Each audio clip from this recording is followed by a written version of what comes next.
아침 신문 귀로 읽으세요. 김용민의 조간 브리핑. 학교 폭력 피해 80%는 초등학교 때 시작됩니다. 초등학생 가해자는 3배 이상 늘었습니다.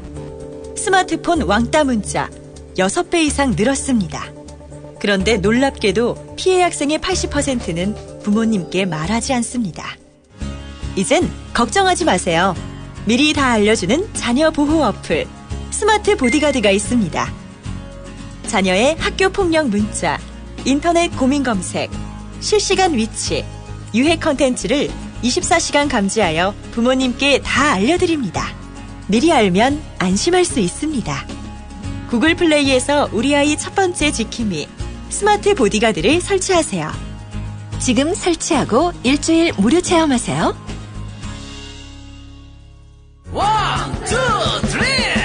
안녕하세요.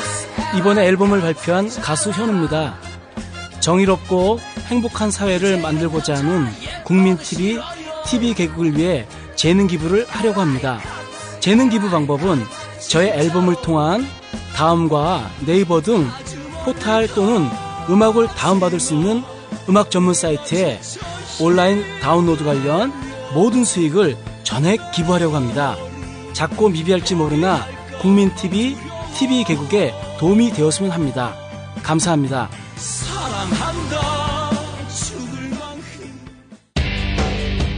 국민TV가 민주화의 성지 광주광역시로 가보려요.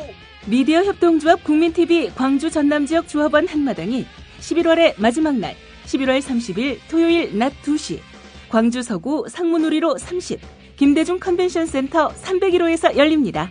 정승조 아나운서의 사회로 손병희의 나란히 가지 않아도의 진행자 가수 손병희와 개그맨 노정열의 노발대발 공개방송 그리고 라이브 콘서트 강기정 민주당 의원과 함께하는 서영석 김용민의 정치토크 공개방송이 펼쳐집니다. 돌아오는 토요일 11월 30일 낮 2시 광주광역시 상무지구 마릉역 5번 출구 김대중 컨벤션센터 301호 공정 언론을 희망하는 광주 전남지역 조합원과 시민 여러분의 많은 참여를 바랍니다.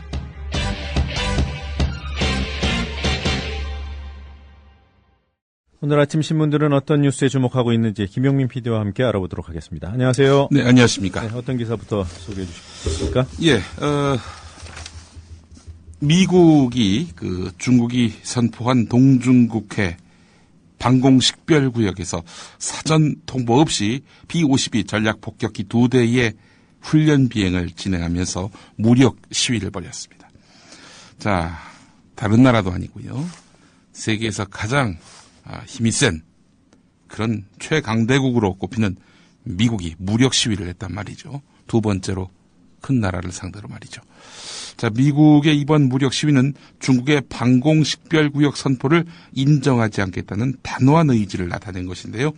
자, 이번 사태가 중일, 한일 갈등을 넘어서 주요 두 개 나라인 미국, 중국의 동북아 패권 경쟁으로 확산되고 있는 양상입니다. 이 관련한 내용은 황준호의 월드 리뷰에서 심층적으로 한번 또 다뤄보겠습니다. 예. 자, 최명신 장군 오늘 육군장으로 장례가 치러집니다. 자, 놀라운 사실은 국립서울현충원 사병묘역에 안장된다는 점입니다. 최명신 장군이 생전에 나를 파월 장병이 있는 묘역에 묻어달라는 그런 유언을 남긴 데 따른 것인데요.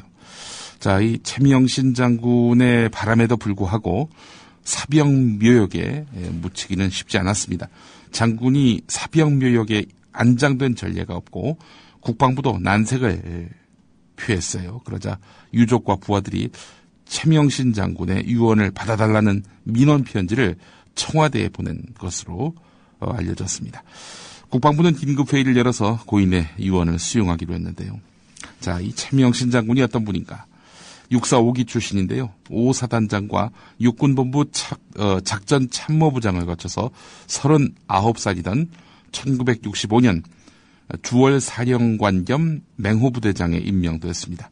1969년까지 3년 8개월 동안 베트남 밀림에서 한국군을 지휘했는데요. 고재열 기자 이야기를 들어보니까 말이죠. 시사인에. 이 전쟁이 승전하기 참 쉽지 않겠다 싶어서 아군의 피해를 최소화하는데 역점을 뒀다. 그래서 그런 식으로 작전을 짰다. 이런 평가를 하더군요. 네. 그런 최명신 장군이 1972년 박정희 전 대통령이 유신을 선포하니까 여기에 반대해서 중장으로 예편했습니다. 동상 우리가 알고 있는 잘 나가는 군인들은 이렇게 대통령에게 항명하기는커녕 대통령이 무슨 명령을 내리든 거기에 그야말로 애완견처럼 순종하고 추종하던 그런 정치군인들이었는데 말이죠. 최명신 장군의 삶은 결이 달라 보입니다. 유신에 반대했다. 예. 오늘날에는 정치군인이 없나요? 예. 돌아보게 됩니다. 그래서 최명신 장군이 중장 별 3스타로 예편했잖아요. 예. 1972년인데 예. 이 유신 반대 때문에 예편을 당한 것으로 예. 그렇게 알고 있습니다. 예. 오늘 경향신문에 이런 내용이 일면 사이드 톱으로 실렸고요. 자, 이 최동욱 전 검찰총장의 혼외자 의혹 관련 채모군 모자 개인정보를 불법 열람 유출한 인물, 이 사람이 지금 뉴스에 초점이 되고 있습니다. 놀랍게도 장악당한 언론들 말이죠. 언론들도 주목하고 있습니다. 이 서초구청 조모 행정지원국장 바로 이 사람이 지금 뉴스에 지금 초점이 되고 있는데요. 이런 말을 했다고 하는군요. 누군가의 요청을 받고 개인정보를 열람해서 알려주었다. 누가 요청했느냐? 검찰 조사에서 밝히겠다. 어제 KBS에서 이런 보도가 나왔고요. 국민일보 기자와도 만난 모양입니다. 이 조모 국장이 말이죠. 지난 6월 중순에 누군가 주민등록 번호와 이름을 알려준 다음 개인정보를 알아봐달라고 했다. OK 민원센터에 있는 김모 팀장을 시켜서 가족관계 등록부를 열람했고 이를 부탁한 사람에게 알려주었다. 이렇게 말을 했는데 가족관계 등록부를 출력하지는 않았다. 프린트하지는 않았다. 뭐 이렇게 말했다는 겁니다. 이 조 국장은 그럼 요청자가 원세훈 전 국가정보원장이나 국정원 직원이냐 이렇게 기자가 물어보니까 절대 아니다. 뭐 이렇게 답했다고 하는데요. 정치권 인사인가? 이런 질문에는 말할 수 없다. 검찰 조사 때 밝히겠다. 이렇게 말했다는 겁니다. 개인적으로 아는 사람에게 요청받았는가라는 질문에는 그렇다라고 답을 했다고 하는데요. 이 조 국장은 이 개인정보가 최동욱 전 총장 관련 정보인 줄 몰랐다. 혼외자 의혹 보도가 나올 때도 몰랐다. 지난 20일 압수수색을 당하고 나서야 알게 돼 날벼락을 맞은 느낌이다. 이렇게 말을 했다고 합니다. 아니 뭐 정말 상황이 그렇다 하더라도 이렇게 일반 국민의 개인정보를 마음대로 열람하고 또 문의한 지인에게 그렇게 그 내용을 전해줘도 상관이 없는 겁니까? 서울시 고위공직자를 지내고 국정원에도 근무하고 예. 그리고 행안부, 예, 행정안전부, 예, 또 고위 관료가 이런 개인정보가 어떻게 사용되는지 그 행안부가 이런 거 다 관리하는 데 아니에요. 예. 그것 몰랐다면 그 자격이 없었던 사람이고요. 예. 날벼락을 본인이 맞은 게 아니라 이 최동욱 전 검찰총장의 그 혼외자 예. 모녀로 지목된 그분들의 삶이 날벼락을 맞은 거죠.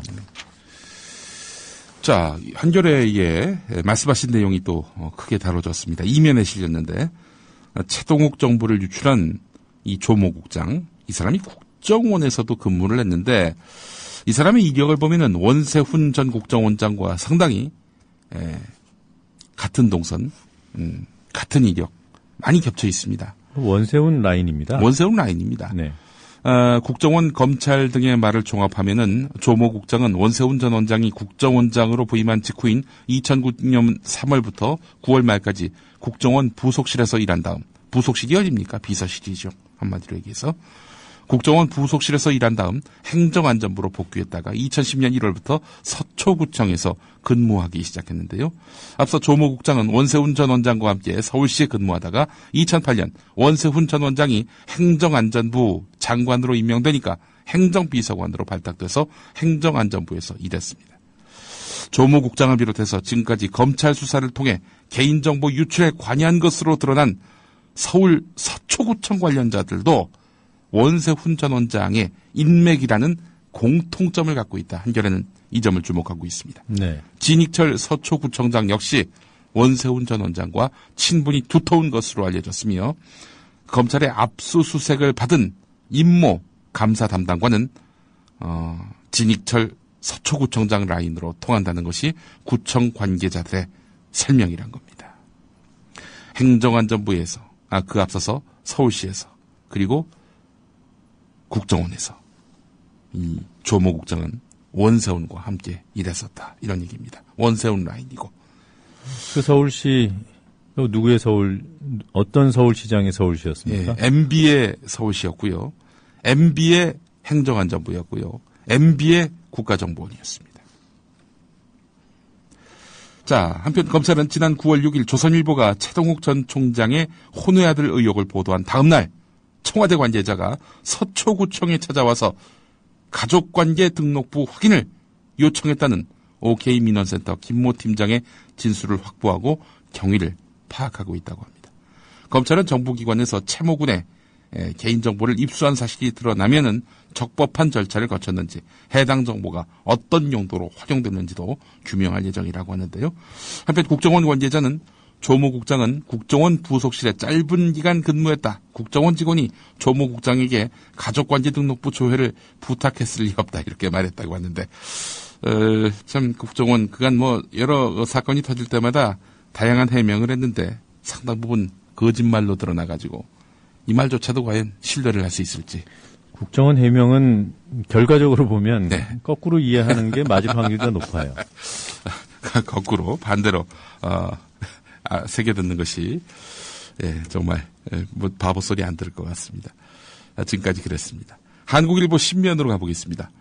자, 원세훈 전 원장이 그림자 역할을 했다. 조모 국장이 이렇게까지 평가를 하면서 자, 이 원세훈 전 원장이 지난 6월 14일 기소될 무렵에 채모군의 개인정보를 열람한 만큼 불순한 의도를 의심할 수밖에 없는 상황이다.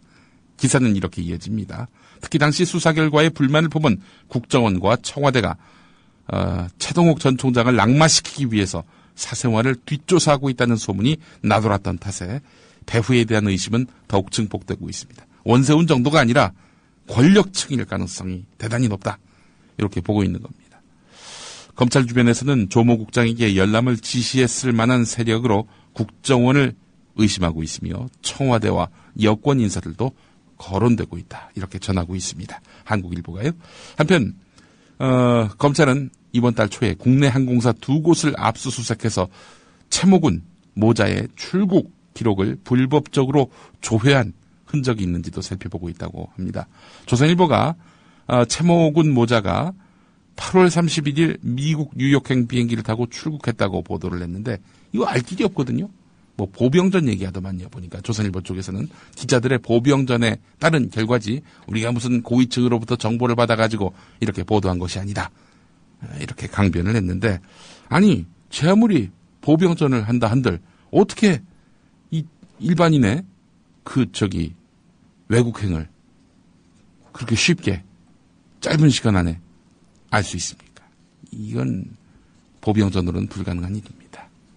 공중전을 해야 가능한데. 자, 최동욱 전 총장 관련한 정보를 유출한 조모 국장. 네. 조선일보의 해명이나 설명도 네. 제가 지금 말씀드린 건 결과적이에요. 예. 결과적으로 보면 예. 거꾸로 이해하는 게 맞을 확률이 높습니다. 보병전이 아니군요. 그러면. 네. 자, 경향신문을 보니까 재밌는 기사가 있습니다. 새누리당 이상일 의원이 밝힌 건데요. 다른 사람도 아니고 말이죠. 대선 때도 대변인 역할도 했던 이상일 의원. 중앙일보 기자 출신이죠. 자, 미래창조과학방송통신위원회 예산안 심의에서 창조경제사업 330개 가운데 이명박 정부 녹색사업과 이름만 다르지 내용은 똑같은 사업이 많다. 외피만 입힌 셈이다. 따져봤더니 34%였던 겁니다. 사업명까지 똑같은 사업은 94개. 네. 규모로 따지면은 3조 988억 원 가량이 겹치는 사업이라는 겁니다. 이렇습니다. 가축분뇨 공공처리 시설 설치 사업은 축산분뇨 처리 시설 사업으로 이름만 조금 바꿨고요. 개도국 TBMB 시범 서비스 사업도 개도국 방송환경 개선 지원. 그리고 자, 흥미로운 것은 뭐냐면요. 또 지금의 또 박근혜 정부 컨셉이 창조 경제여서 부서명에 창조자만 붙이거나 비슷한 연구 과제를 남발하는 행태도 나타났다는 겁니다. 민주당 최민희 의원이 밝힌 건데 한국과학창의재단의 과학문화진흥단은요. 창조경제문화본부로 미디어 사업팀은 창조경제문화팀으로 창조경제 문화운동센터도 이제 신설이 됐고요. 한국 생산기술연구원 산하의 신성장 기업지원본부는 창조경제사업본부로 명칭을 바꾸고 창조경제 정책센터를 설립했습니다. 한국과학기술정보연구원의 경우 창조경제지원사업단을 설립을 했는데 이렇게 창조자가 들어갔네요. 창조국민TV로 이름을 한번 바꿔보면 어떨까요, 우리는? 이 창조경제 녹색성장 한참 들여다보니까 예. 창조 컨설팅이 생각나고요. 예. 이 녹조 4대강 녹조가 생각나고 예. 성장지상주의가 생각나고요. 예. 녹색과 창조를 합해서 축약하면은 녹조네요. 네. 네. 녹조 사업. 자, 경향신문 일면 보겠습니다. 자, 이번 수능에서 교차 검토위원으로 참석했던 분이 있습니다. 수능 출제했던 어떤 교수님을 이제 아는데, 이게 뭐, 어떤 출제위원 보고, 야, 넌 5번 문제 써, 넌 6번 문제 써. 이게 아니라, 문제를 여러 개를 내가지고, 그걸 놓고 검토위원들이 함께 추리는 작업을 통해서 결국 수능 문제가 나온다고 합니다. 예. 자, 이번 수능에서 교차 검토위원으로 참석했던 기혁 씨. 이분이 경향신문과 인터뷰를 했는데, 이번에 논란이 됐던 세계지리 8번 문제. 이거 같은 경우, 문항 세계지도 하단에 2012년 통계가 교과서에서 나오는 통계냐는 것과 유럽연합을 국제기구로 표현한 건 맞느냐. 이런 내용을 놓고 논의가 있었다는 겁니다. 자, 이런 논의가 있었다면은 충분히 검토가 됐다면, 그래서 바로 잡았다면은 더 이상 출제 오류와 관련한 시비는 없지 않았겠습니까? 수능 치르기 전에 출제 오류를 바로 잡을 수 있는 기회를 평가원 스스로 놓쳤다. 이런 내용의 기사가 실렸습니다. 자, 이거 참 아주 기가 막힌 기사가 또 있습니다. 경향신문 8면에 있는데 한 종합편성 채널 경력기자 공채에 응시한 기혁 씨 이야기입니다. 자, 면접시험에서 심사위원으로 배석한 보도국 고위 간부에게 이런 질문을 받았습니다. 입사하면 1년에 광고를 얼마나 해올 수 있는가? 예. 대단하네요. 아니, 이게 어떻게 이런 걸 아니, 광고국 직원을 뽑을 때 물어볼 질문을 왜 기자 뽑을 때 물어봅니까? 예. 자, 이게 농담인 줄 알았는데 면접관들의 표정은 매우 진지했다는 겁니다. 마지못해 아무래도 자기는 들어갈 마음이 있으니까 이제 면접 자리에 나온 거 아니겠어요? 그래서 쭈삣거리면서 한 1억 정도라고 얘기했더니 이런 질책이 돌아왔다고 합니다. 나 같으면 20억에서 30억은 부르겠구만. 그렇게 배짱이 없어서 해야 되겠는가. 예. 뒤늦게 인사 담당자 등이 농담조였다는 식으로 얼버무렸지만 이 경력기자 공채에 응시한 기혁 씨 충격이 오래 남았다고 합니다. 기자에게 광고를 수주해 오라는 것 자체는 기업을 협박해서 광고를 얻어오라는 말과 같은데 면접 분위기 자체가 기자로서의 실력보다는 영업 쪽 능력에 더 큰 관심이 있는 눈치여서 너무 황당하고 놀라웠다. 이렇게 말했다고 합니다. 이것만 봐도 종편에 견적이 다 나오지 않습니까? 예. 근데 이 네 군데가 있잖아요, 종편이. 예. 어딘지 좀 쓰지 그랬어요. 글쎄 말입니다. 뻔한데. 그러니까 채널 A 증가폭이 60%, 지난해 동기 대비 올해 광고 매출 증가율이 많이 늘었네요. 예. 그다음에 TV조선이 33%가 늘었고 MBN이 22%가 늘은 것으로 이 기사에는 돼 있는데 예. 가장 많이 증가한 채널 A의 사례인지는 알 수가 없고요. 채널 A의 증가폭이 60.2%로 가장 컸군요. 네. 아니 가장 열심히 광고를 수주하는 데가 증가폭도 크지 않겠습니까? 그렇지만 알 수는 없는 일이니까요. 예. 경력 기자 공채에서 입사하면 1년에 광고를 얼마나 해올 수 있는가? 이런 질문을 받은 곳이 채널 A란 얘기는 아닙니다. 예. 참 이 면접 시험을 사상 검증의 수단으로 생각하는 그 일부 몰지각한 예. 뭐 기업인이나 이런 언론사들. 얼마 전에 김중수 한국은행 총재는 면접 시험에서 그걸 물어봤죠. 예. 전교조에 대해서 어떻게 생각하냐. 한국은행에서 뭘 그걸 물어봐요? 제가 YTN 입사할 때 네. 뭐 저뿐만 아니라 같이 응시했던 사람들이 대부분 받았던 질문. 다른 언론사도 그 시절에는 예. 비슷했습니다. 예. 노조에 대해서 어떻게 생각하느냐. 뭐라고 답변하셨습니까? 부끄러운 과거입니다. 묻지 마십시오. 예. 저 같은 경우 생각이 납니다. 예전에 그 극동방송 입사할 때 말이죠. 누구하고 친하냐, 뭐 이런 질문을 받았는데, 너무 광범위해가지고 제가 답을 잘 못했던 것 같습니다. 교황 프란시스코가 독재가 아니라 통제받지 않는 자본주의는 새로운 독재라는 이런 말씀을 또 하셨네요. 예. 전 세계 정치 지도자들은 경제적 불평등을 없애기 위해 노력해야 한다라고 촉구를 했습니다.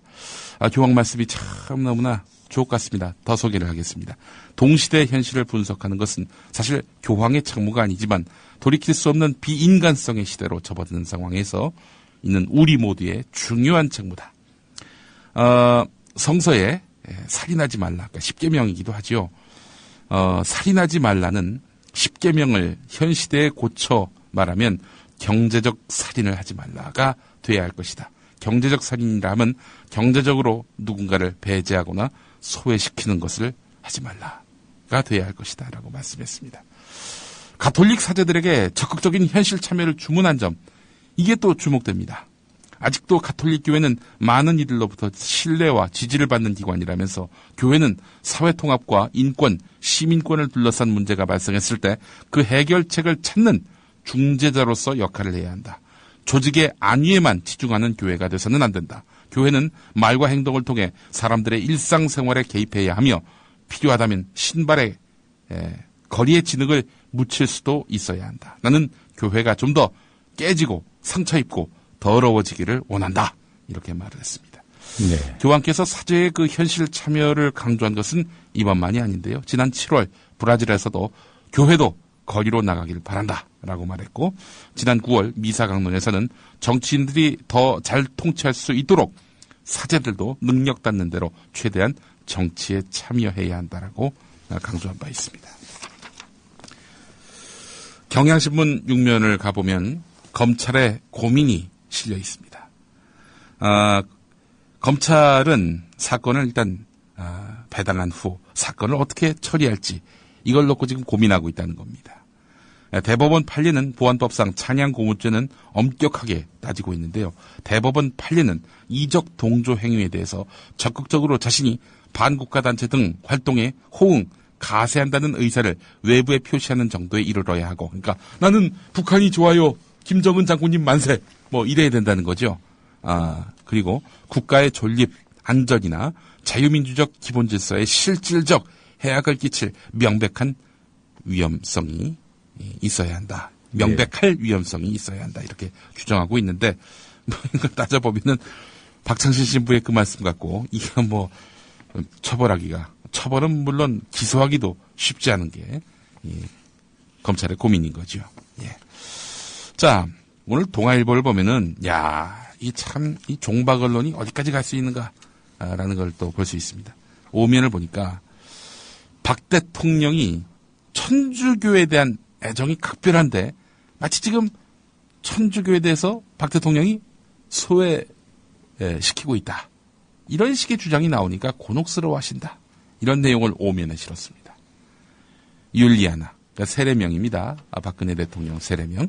율리아나 박 대통령, 천주교에 대한 애정 각별한데 성심여중 다닐 때 세례를 받았고 서강대에서는 신부에게 영어 수업을 들었는데 은사인 김재숙 수녀와 꾸준한 교류를 하고 있는데 어째서 박근혜 대통령이 천주교를 소외시킨다 말할 수 있겠느냐, 이런 얘기입니다. 말하자면은 지금 천주교 내부가 똘똘 뭉치는 것을 막기 위한 이런 적극적 의도가 좀 있어 보입니다. 제가 봤을 때 지금 천주교 정의구현사재단에 대해서 각을 세우고 있는데 이것이 자칫 천주교 전체에 대한 이 현 정권의 탄압으로 비춰지지는 않을까 염려하시는 이런 정부 관계자의 뜻을 이 기사가 잘 반영하고 있다라고 저는 해석을 합니다. 이 내용 안에 들어있는 내용이요. 예. 잘못된 것들이 있어요. 그러니까 예. 정말 청와대가 그런 생각이라면 예. 천주교 지도부와 언제든 만날 수 있다 이런 생각이라면 예. 얼마 전에 일방적으로 스스로 취소했던 예. 면담이 있었잖아요. 예, 그렇죠. 왜 취소했는지 솔직히 고백을 해야 돼요. 지금 이 기사에 나와 있는 해명은 이렇습니다. 천주교 지도부와의 만남은 대통령 일정을 맞추지 못해서 미뤄졌을 뿐이다. 예. 언제든 다시 만날 것이다. 이 거짓말이에요, 이게. 불편한 소리를 듣기 싫어가지고 일부러 만남을 파기했다는 그런 설이 그러니까 이유야 어디 무성하죠? 있는지, 예, 그거는 뭐 여러 가지 추측들이 나올 수 있습니다만은 일정이 당일에 예. 예정됐던 당일에 예. 비어 있었다는 보도에 대해서 예. 청와대가 분명하게 사실관계를 밝혀야 되고요. 네. 그것이 사실이라면 사과해야죠. 그 다음에 만나든지 말든지 그건 자기들이 알아서 하고요. 네. 일본 시사주간지 주간 문춘 기사를 동아일보가 크게 다뤘군요. 오면에 있습니다. 유력 주간지입니다. 주간 문춘은 박근혜 대통령을 금주의 바보, 악담을 퍼뜨리는 아줌마 이렇게 주장하면서 해결책은 남자친구 이렇게 다루고 있습니다. 예, 제가 웃는 거는 뭐 다른 게 아니라 너무 기사가 어처구니가 없어가지고 웃는 겁니다. 예. 박근혜의 아줌마 외교라는 제목이 이렇게 다뤄져 있는데, 예. 박근혜 대통령은 취임 직후부터 이 독도 문제와 군 위안부 문제로 소동을 피우고 있다. 버락 오바마 미국 대통령 척 헤이글 미국 국방장관을 만났을 때 아베 신조 총리의 역사인식을 간접적으로 비판한 내용을 소개한 다음에 박 대통령은 악담을 퍼뜨리는 아줌마 외교를 하고 있다. 이렇게 보도를 했는데 박 대통령은 사람들에게 사랑받은 경험이 적다. 이런 상황을 타개하기 위해서는 역시 사랑이 필요하다. 성인 남자친구가 지금 필요한 시점이다. 이렇게 조롱하듯 보도했는데 이에 대해서 청와대 관계자는 그런 보도에 일일이 감정적으로 대응하지 않겠다 이렇게 밝히고 있는데 예. 현재 50만 부 내외를 발간하고 있는 부수 기준으로는 주간지 가운데 톱3 안에 이제 포함이 되어 있습니다. 예. 과연 이런 보도가 실렸네요. 자, 한겨레 일면으로 가보겠습니다. 일본 자위대가 한국 등에서 신분을 위장한 정보 수집팀을 운영해왔다고 교도통신이 보도를 했습니다. 교도통신이 접촉한 전직 간부들은 방위정보팀이 육상자위대의 정보, 어학, 인사 분야 교육기관인 고다이라 학교의 심리방어과정 수료자 수십 명으로 구성됐는데 첩보 수집을 위해 비밀리 활동한다는 정보요원이 있다는 것은 공공연한 난 비밀일 수 있지만은 이게 당국자의 증언을 토대로 나왔다는 점 이게 주목됩니다. 이게 일면 사이트 톱으로 올라와 있는데요. 일본 자위대가 한국과 중국에서 스파이 활동을 했다. 이 스파이지만 간첩 아닙니까? 예. 별 뚜렷한 증거도 없이 자기 나라 국민을 종북, 간첩이라고 몰아세우는 이라는 열의를 다하면서 일본 자위대에서 이렇게 스파이 활동한 그런 정황에 대해서는 과연 우리 정보기관이 얼마만큼 그 상황을 파악하고 있는지 따져보지 않을 수가 없습니다. 네. 이 보도가 교도통신에서 나왔다라는 게 좀 네. 그러네요. 네. 교도통신이 말하자면은 우리로 말하자면 연합뉴스 같은 네. 통신사 아니겠습니까? 자, 세계일보 일면 기사 여당이 기초단체장 공천 유지로 후퇴했다. 네, 이런 놀랍지도 않습니다, 이제. 네, 놀랍지도 않은 그 대선 공약 파기거든요. 네. 그리고 조선일보 일면 기사를 보면은 60대, 70대가 일을 갖게 되니까 의료비가 20% 줄었다는 기사도 눈길을 끕니다.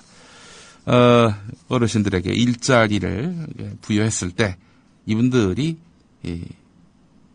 병원 또 약국에 들를 일이 많이 줄어든다 이런 얘기죠. 예, 그만큼의 어떤 질 좋은 일자리도 또 담보돼야 할 것 같습니다. 네. 네, 오늘 여기까지 하겠습니다. 예, 잘 들었습니다. 수고하셨습니다. 네. 언론의 정도와 방송 보도의 혁신을 추구하는 인재들과 함께 국민이 주인인 방송으로서 손색이 없는 TV 뉴스를 만들고자 합니다. 학력과 학점, 나이와 성별 등 기성 언론이 중시했던 기준들은 철저히 배제하겠습니다. 오로지 언론인으로서의 소양과 방송 제작자로서의 전문성, 그리고 협동조합에 적합한 인성만을 살펴보겠습니다. 2014년 4월 1일 거짓말 같은 TV 개국, 감격스러운 오프닝 멘트의 순간을 향한 100일의 기적을 읽어주십시오. 개국 이후 이어져야 할 셀 수 없이 많은 날들의 주역이 되어주십시오. 지원 분야와 방식은 국민TV 홈페이지를 참조해 주시기 바랍니다. 지금 미디어 협동조합 국민TV 홈페이지 국민.tv로 들어오셔서 상단 좌측 국민TV 인재채용 메뉴를 클릭해주세요.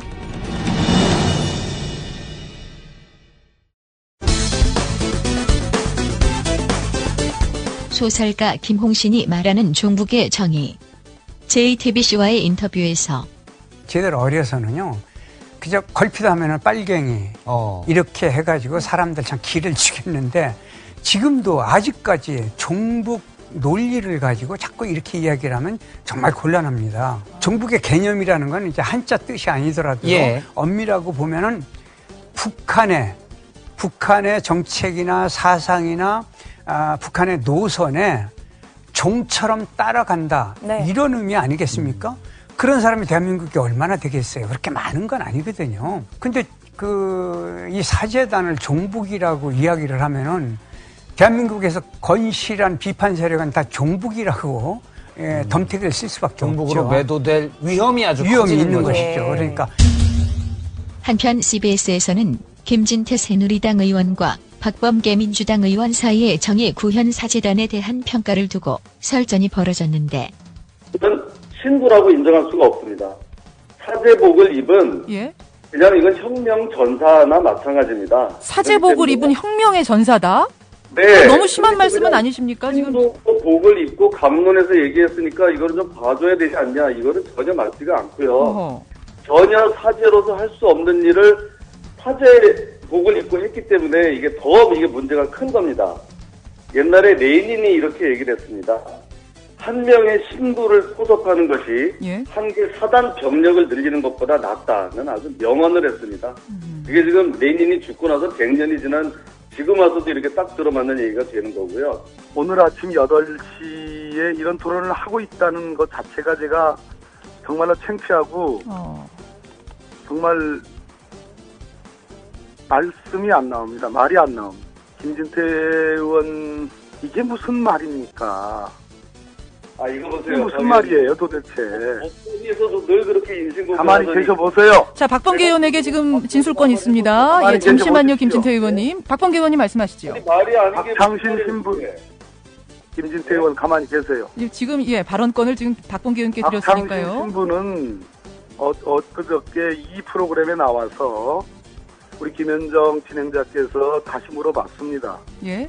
뭐라 했습니까? NLL은 지켜야 한다. 잘 쐈다는 얘기 아니다. 이렇게 얘기를 했습니다. 해명을 했습니다. 그런데 오늘 김진태 의원께서 사제복을 입은 혁명전사라니요. 정말로 본인도 사법 처리를 감수하고 하시는 말씀입니까? 이게 무슨 막말입니까? 월남이 폐망 직전에 군사력이 세계 4위였습니다. 그런데도 적화된 이유가 뭔지 그걸 모르시나요? 내부에 이 국론이 통일되지 않아서 그럽니다. 싸누탄 신부 같은 사람이 여기 쳐들어왔다는 걸 인정하지 않으니까 누굴 향해서 싸우겠습니까? 국론이 분열되면 이렇게 큰 문제가 생기는 거예요. 새누리당이 말하는 국론 분열이 뭡니까? 대통령께서 말하는 국론 분열이 뭐예요? 나치와 같은, 무솔리니와 같은, 스탈린과 같은 그러한 전체주의, 아무도 딴소리 못하는 그러한 숨도 못 쉬는 그러한 나라를 원하는 거예요? 그렇게 국론 통일하기를 원하는 겁니까? 대한민국의 민주주의를 그렇게 격화시키기를 진짜 원하는 겁니까? 저는 박창신 신부께서 국회의원도 아니고 박창신 신부께서 고위공직자도 아니지 않습니까? 그런데 발을 가리키니까 왜 손가락을 보고 얘기하십니까? 매체도 다르고 출연 시간도 다르건만 김홍신, 박범계 두 사람은 박창신 신부 발언에 대한 정부의 대응은 이러해야 한다고 말하는데 여당은 껄껄껄 웃는 그런 배짱이 왜 없을까 이런 생각까지 듭니다. 그냥 허허 웃어 넘기면 되는 일입니다. 껄껄껄 허허